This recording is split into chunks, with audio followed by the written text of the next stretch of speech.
Kemudian tadi saya sebut sembahyang sunat. Ya, kita sembahyang sunat.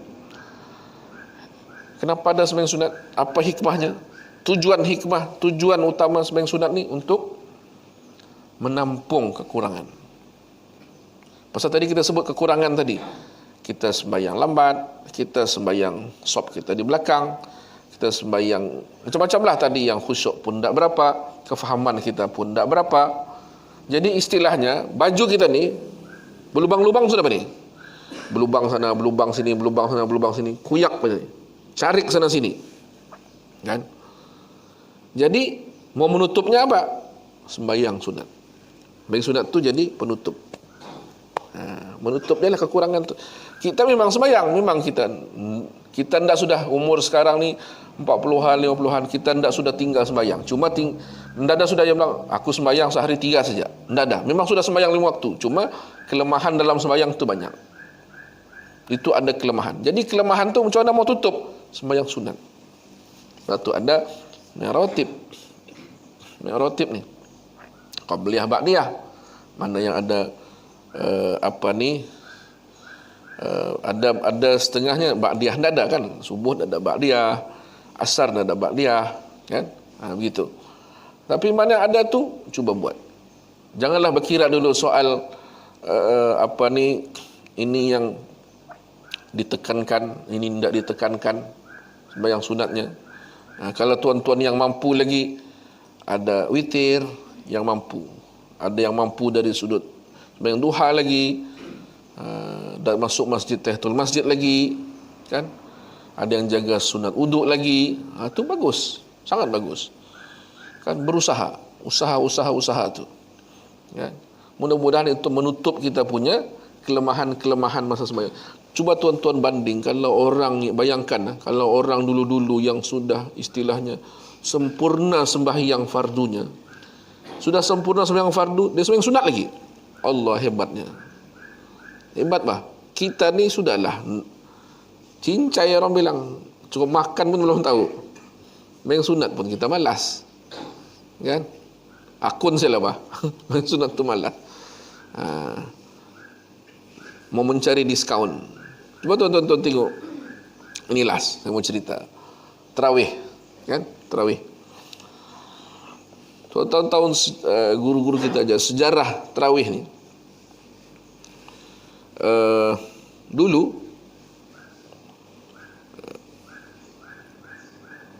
apa maksud tarawih? Ya, tarawih artinya sembahyang yang banyak rehat. Banyak rehat. Banyak rehat ni apa maksud banyak rehat? Banyak rehat ni dikira dengan setiap 4 rakaat 2 salam sekali rehat. Okay? 4 mazhab semua mengatakan 20, kecuali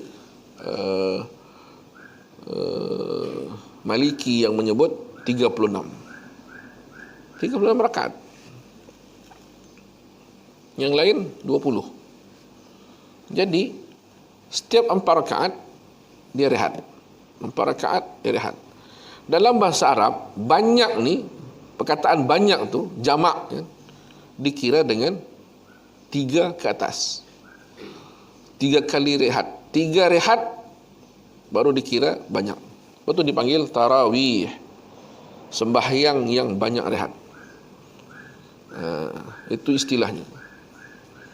Jadi bila kita sembahyang 4 rakaat, 4 rakaat baru 1 rehat, sudah dipanggil tarawih? Belum. Itu dipanggil tarwihah, panggil 1 kali rehat. Kemudian sembahyang lagi 4 rakaat, 2 salam, jadi 8. Kita pun rehat, baru 2 kali rehat. Sudah sebut tarawih? Belum. Baru 2 kali rehat. Orang ngaji bahasa Arab tahu ni.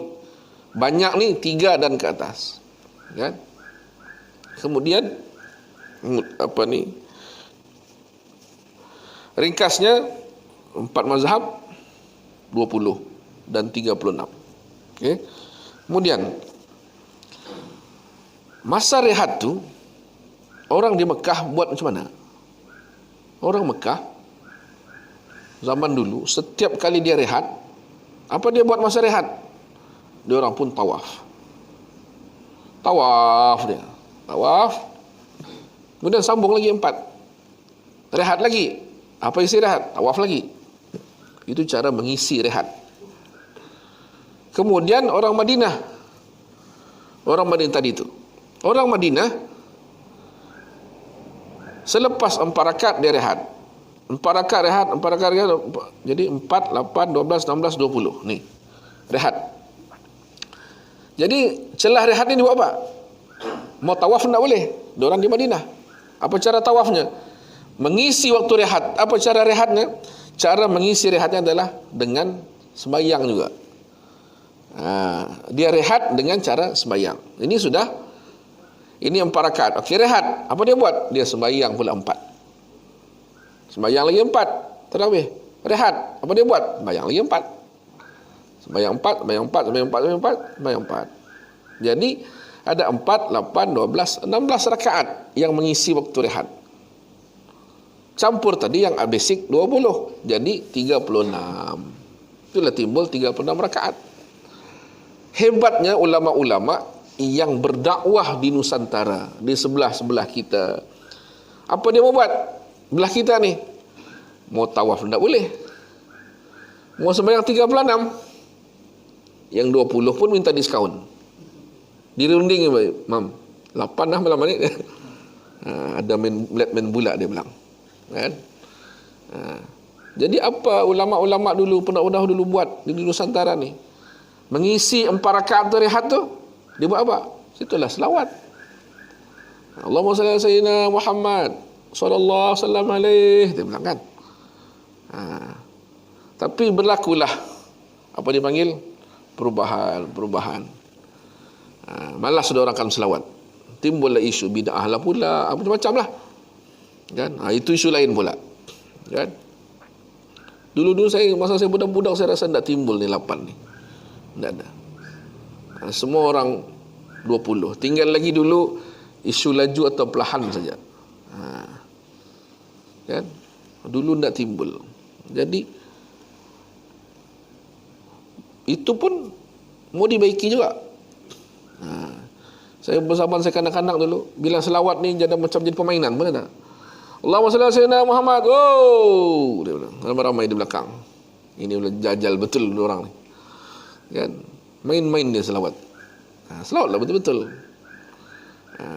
Bayangkan orang ulama dulu menyusun tu sampai suruh kita mengingat nama-nama khalifah, kan? Kalau yang bersih dulu-dulu lah. Sekarang ni orang pun tak tahu sudah. Banyak tak tahu. Kecuali masing-masing yang mengekalkan tradisi itu. Dia mau kaitkan Ramadan ni, main tarawih ni dengan kita ingat pemimpin kita zaman dulu. Mula sebut Nabi, lepas tu Abu Bakar, Umar, Uthman, Ali. Yang nakal tu Bilal tu, dia pun dah ingat susunannya. Umar kah Uthman ya, dia bilang. Siapa merasa jadi Bilal tu dia tahu ni. Tersilap. Patutnya Umar, disebutnya Uthman. Oh, dia orang di belakang menegur. Hei, Abu Bakar, apa? Umar, dia bilang. Ulang balik. Kan? Amirul Mukminin Umar ibn al-Khattab radhiyallahu an. Yang mudah-mudah mana tahu? Tak tahu ni yang dulu ada versi begitu. Kan? Banyak perubahan berlaku. Sehingga satu sesi pada satu segi pada saya rasa macam orang semakin malas beribadat. Semakin malas. Mencari dihujahkan dengan hukum-hukum yang ni sunat, dihujahkan dengan hukum isu perdebatan isu-isu bid'ah, kan? Macam-macam lah. Akhirnya berkelahi, menyebabkan sudahlah orang Islam ni, kita di Malaysia ni berkelahi bab politik, berkelahi pula lagi dalam bid'ah sana, bid'ah sini, kan? Berdebat sana sini sampai bermasam muka, kan? Kita di Sabah ni kalau boleh janganlah begitu. Janganlah kita tunjukkanlah ustaz-ustaz, kawan-kawan ustaz-ustaz di Semenanjung tu, kita ni boleh, kita tak payah berdebat hal-hal begitu. Kerana di lapangan kita ni Ramai lagi orang Islam sendiri yang tak sembahyang, tak pandai sembahyang. Ramai orang Islam sendiri tak pandai mengaji. Kan? Tuan-tuan, hari itu ada berlaku kebakaran di KK, di KK lah. Saya tak mau sebut tempatnya. Jadi Yadim menaja, apa kita mau buat ni? Kami ada satu bajet masa tu. Ini bajetnya asalnya di Semenanjung bila berlaku hari itu banjir hujung tahun tu. Oleh kerana sumbangan ni orang sudah buat macam-macam. Jadi apa idea di peringkat Yadim? Yadim buat asalnya untuk orang banjir. Dipanggil buat musalla Yadim. Kerana masa tu banjir yang di Semenanjung, yang di Selangor, di Pahang ni istilahnya banjir termenung, dia bilang. Banjir termenung tu artinya sampai air tu naik, tapi sampai tahap begini, air tu begitu saja seminggu, tak turun, tak surut-surut. Kita di Sabah ni kadang ada tempat banjir, tapi sehari dua hari sudah balik ke rumah. Sekejap saja. Teruklah banjir tu, tapi 2-3 hari balik. Tinggal sekejap. Jadi ada banjir tu sama kami. Bila ada banjir, dipitas apa semua. Tapi kita bilang, kita mau buat musalla Yadim di pusat penempatan sementara ni, tak dapat. Pasal 2 hari balik sudah orang. Baru kita mau ejak, banjir ni bukan dirancang. Tak dapat kita mau ejas ustaz kita siapa yang mau dihantar ke situ. Jadi bila berlaku satu kebakaran di KK, saya kata cuba minta kebenaran, cuba kita staf minta kebenaran, kita buat musalla Yadim untuk mangsa-mangsa kebakaran, kan? Jadi istilahnya ringkasnya jadilah kami buat benda tu. Jadi kita bagi sagu hati, ada satu orang ustaz muda.